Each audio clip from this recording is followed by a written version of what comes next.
নমস্কার বন্ধুরা, সম্রাট ফিল্ম রিভিউ চ্যানেলে সবাইকে স্বাগত। তো আজ অপূর্ব অভিনীত এবং তাসনিয়া অভিনীত এমন একটি নাটক নিয়ে আলোচনা করব, যেটি দেখলে কিন্তু আপনার সত্যি হৃদয় ব্যথিত তো হবেই, এবং সত্যি কথা বলতে সত্যিকারের হৃদয়স্পর্শী নাটক। তো এই নাটকটির নাম হলো স্বপ্ন দেখার দিনগুলো। তো এই নাটকটি নিয়ে আলোচনা করার আগে অপূর্বর সম্পর্কে দুই একটি কথা বলতে চাই। দেখুন, অপূর্ব এমন একজন অভিনেতা, যদি আমি নিজের ব্যক্তিগত মতামত প্রকাশ করি বা বলি, তাহলে কিন্তু আমি অবশ্যই বলবো বাংলাদেশের মধ্যে যদি কোনো বুদ্ধিদীপ্ত, চিন্তাশীল এবং অনুভবী নায়ক থেকে থাকে, তাহলে কিন্তু একমাত্র অপূর্ব। যদি অভিনয়ের দিক থেকে বিচার করা হয়, তাহলে কিন্তু আমি অবশ্যই শাকিব খানের থেকেও বেশি এগিয়ে রাখবো অপূর্বকে। কারণ যদি অভিনয়ের দিক থেকে তুলনা করা হয়, আমি কিন্তু অবশ্যই বলবো হাজার গুণে শাকিব খানের থেকে, বাংলাদেশের সুপারস্টার নায়ক হওয়া সত্ত্বেও শাকিব খানের থেকে কিন্তু অপূর্ব অনেক অনেক বড় মাপের অভিনেতা। অপূর্বর অভিনয়ের মধ্যে এমন একটি জাদু আছে যা মানুষকে একদম হিপনোটাইজ করে ফেলতে পারে, এমনই তার ক্ষমতা।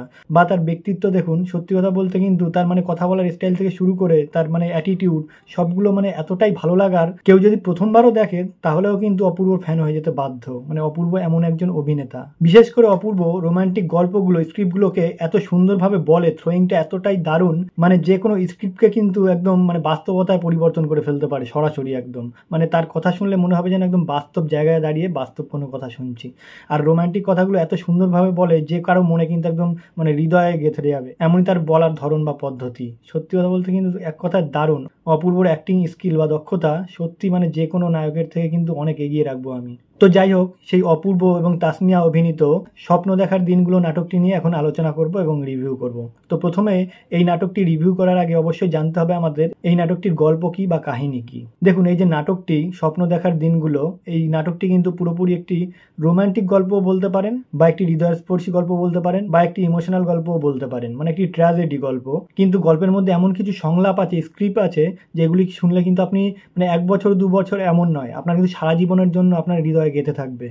এই নাটকটির যে গল্প লিখেছে, গল্পকারকে কিন্তু অবশ্যই একটা থ্যাঙ্কস জানাতে হবে, কারণ সে কিন্তু অনেক বুদ্ধিদীপ্ত এবং একটি সত্যিকারের লেখক। কিন্তু গল্পটির কাহিনী এমন কিছুই নয়, কিন্তু এই গল্পে যে স্ক্রিপ্টগুলো লেখা হয়েছে সেটি কিন্তু একদম সত্যি দারুণ।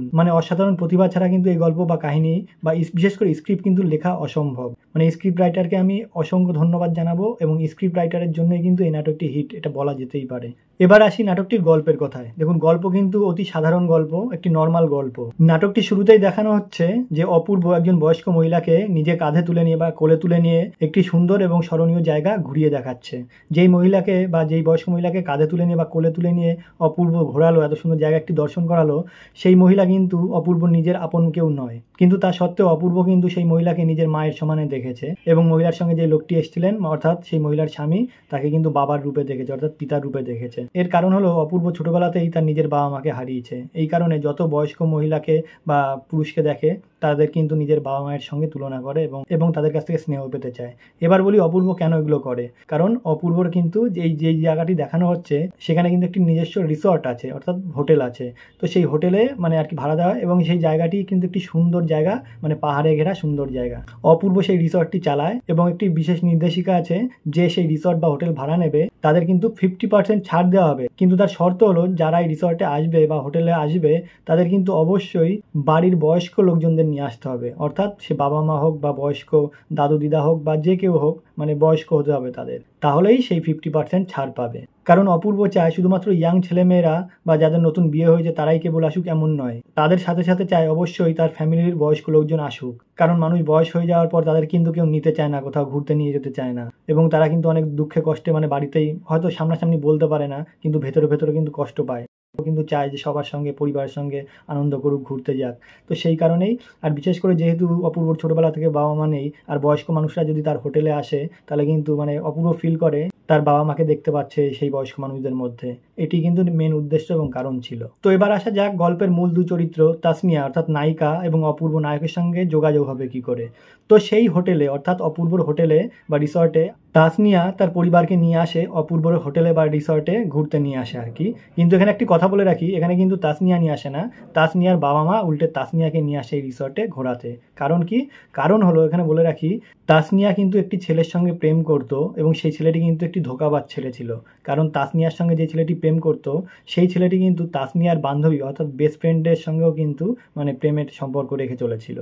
তো এই ব্যাপারটি তাসনিয়া যখন জানতে পারে খুবই কিন্তু মর্মাহত এবং হতাশ হয়ে পড়ে এবং মনের দিক থেকে খুবই ধাক্কা খায়, মানে এতটা দুর্বল এবং ভেঙে পড়ে যে সে নিজের জীবনটাই ধ্বংস করে দিতে চেয়েছিল। তাই সেই ডিপ্রেশন কাটানোর জন্য তাসনিয়াকে কিন্তু তার বাবা মা মানে ঢাকা থেকে নিয়ে চলে আসে, অর্থাৎ অপূর্বর সেই রিসর্টে বা হোটেলে।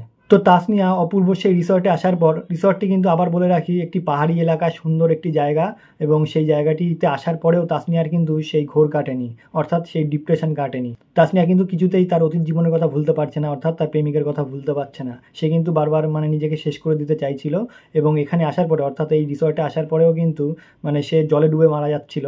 সেই সময় কিন্তু অপূর্ব বাঁচায় আর কি তাসনিয়াকে। তারপর থেকে তাদের ধীরে ধীরে পরিচয় হয়, এবং অপূর্ব কিন্তু ধীরে ধীরে জানতে পারে, তাসনিয়ার বাবার কাছ থেকেই জানতে পারে যে তাসনিয়ার অতীত জীবনের ঘটনা কি এবং কেন সে এতটা ডিপ্রেশনে রয়েছে এবং নিজেকে শেষ করে দিতে চাইছে।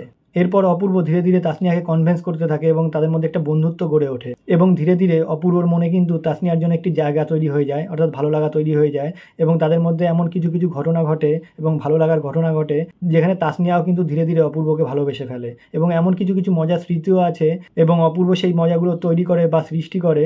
তার ফলে কিন্তু তাসনিয়া ধীরে ধীরে সেই তার বয়ফ্রেন্ডকে এবং অতীত জীবনের কথা ধীরে ধীরে ভুলতে শুরু করে। এবার এখানে বলে রাখি, এই দুজনের মধ্যে কিছু সংলাপ আছে, অর্থাৎ অপূর্ব এবং তাসনিয়ার মধ্যে কিছু সংলাপ বা স্ক্রিপ্ট আছে, সেগুলো কিন্তু একদম মনে রাখার মতো, একদম হৃদয়ে গেঁথে রাখার মতন স্ক্রিপ্ট, যেগুলো শুনলে কিন্তু সত্যি মানে আজীবন মনে রাখার মতন স্ক্রিপ্ট, এবং কথাগুলো সত্যি খুব দারুণ। তো এরপর একটা সময় আসে, ধীরে ধীরে কিন্তু তাসনিয়া সমস্ত অতীত জীবনের কথা ভুলে যায় এবং অপূর্বকে ভালোবেসে ফেলে, কিন্তু দুজন কিন্তু দুজনের কাউকেই বলতে পারে না যে একে অপরকে ভালোবাসে বা ভালো লাগে, এরকম কোনো কথাই কিন্তু তাদের দুজনের মধ্যে হয় না।